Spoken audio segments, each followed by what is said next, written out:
절에 대해서 잠시 말씀을 나누고 우리 기도하도록 하겠습니다.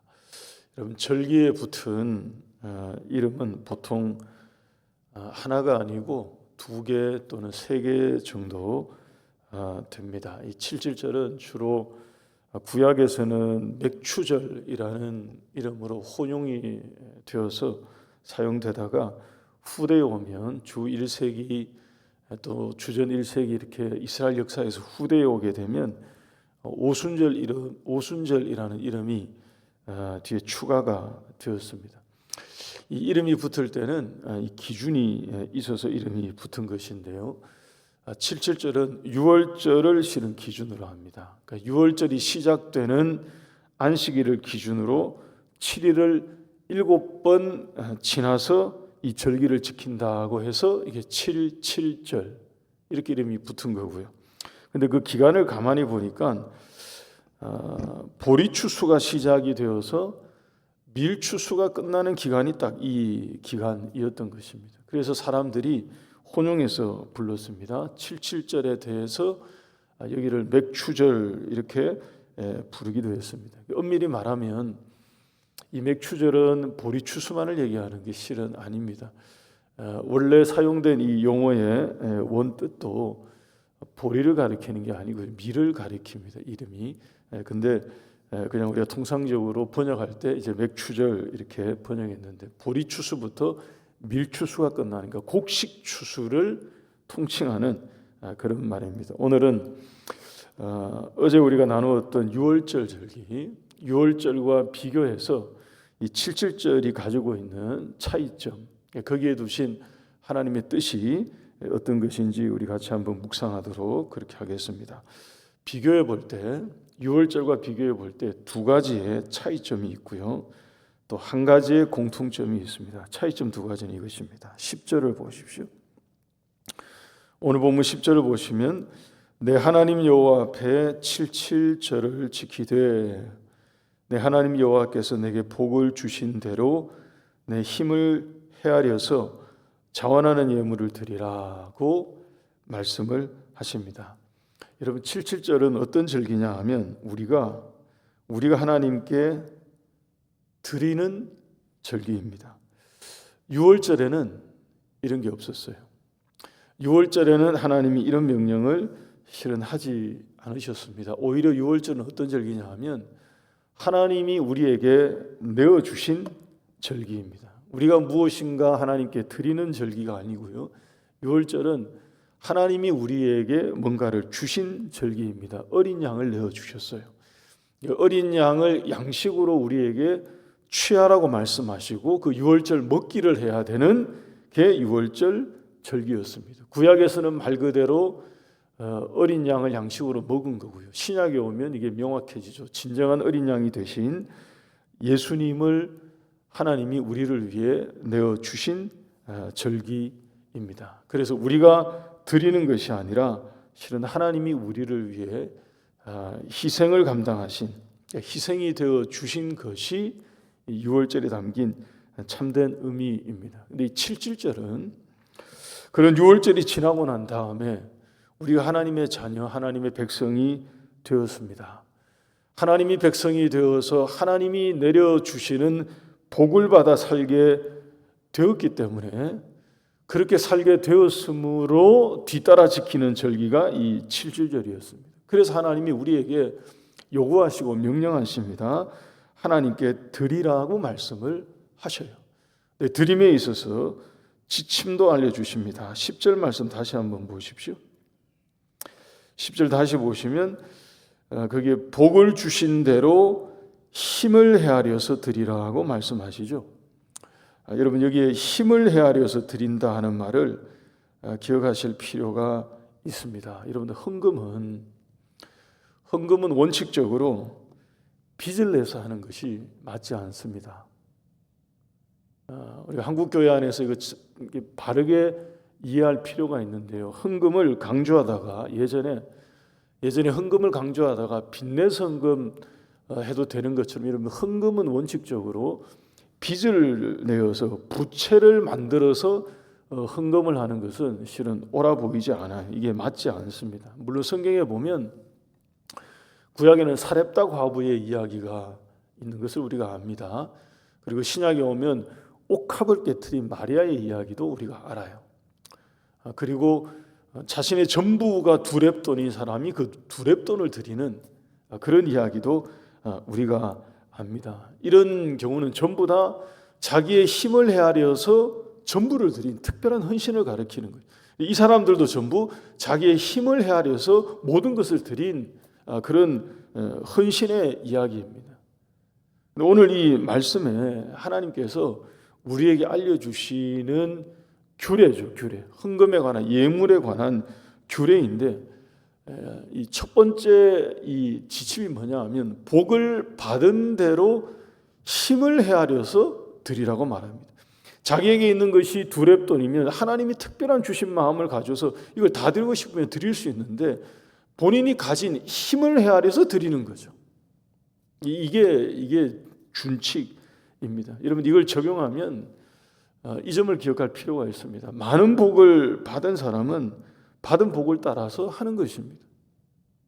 하나님께서 주신 은혜가 많은 분들은 그것을 따라서 하나님께 자기의 힘을 헤아려서 복을 따라 드리는 것입니다. 그렇지 않은 경우에도 하나님이 주신 복을 따라서 헤아려서, 힘을 헤아려서 하나님께 드리는 것입니다. 이 7절절에 담겨진 하나님께서 말씀해 주신 이 규례를 보니까 우리가 이런 교훈을 발견할 수 있게 되는 것입니다. 두 번째, 여러분, 이 지침에는 또 하나 이런 것이 있습니다. 자원하는 예물을 드리라고 되어 있죠. 10절 말씀 보게 되면 자원하는 예물을 내게 복을 주신 대로 내 힘을 헤아려서 자원하는 예물을 드리라고 합니다. 고린도후서 9장 6절 7절 말씀 한번 보십시오. 바울도 헌금을 씨앗에 비유하면서 이런 말씀을 주셨습니다. 적게 심는 자는 적게 거두고 많이 심는 자는 많이 거둔다고 하면서 하신 말씀이 각각 그 마음에 정한 대로 할 것이요 인색함으로나 억지로 하지 말지니 하나님은 즐겨내는 자를 사랑하신다고 했습니다. 여러분, 이게 두 글자로 자원이죠.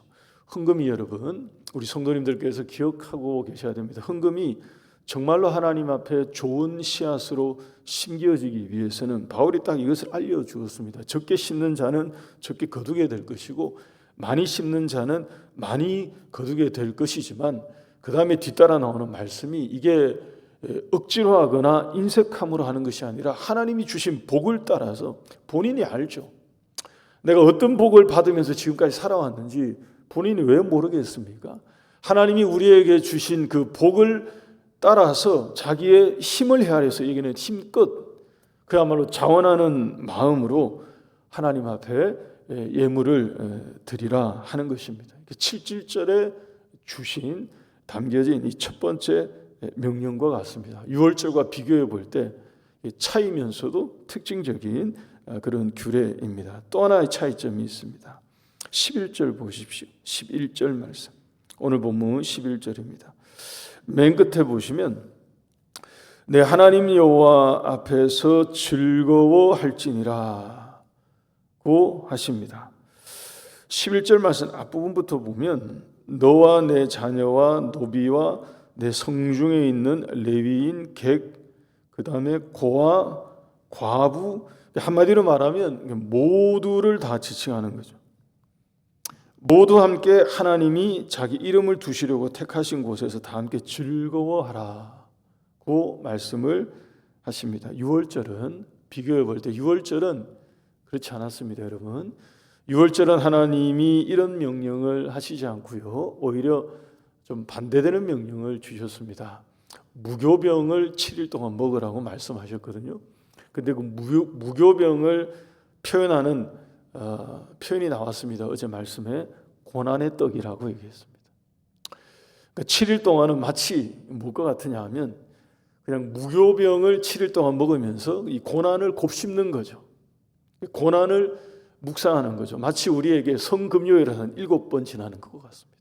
성금요일을 한 7일, 그냥 일주일 내내 성금요일 같은 날을 쭉 지나는 게 엄숙하고요, 또 무겁고요, 진중하고요. 이제 그런, 근데 이 7절은 그렇지 않고 뭔가 즐기는 잔치의 개념입니다.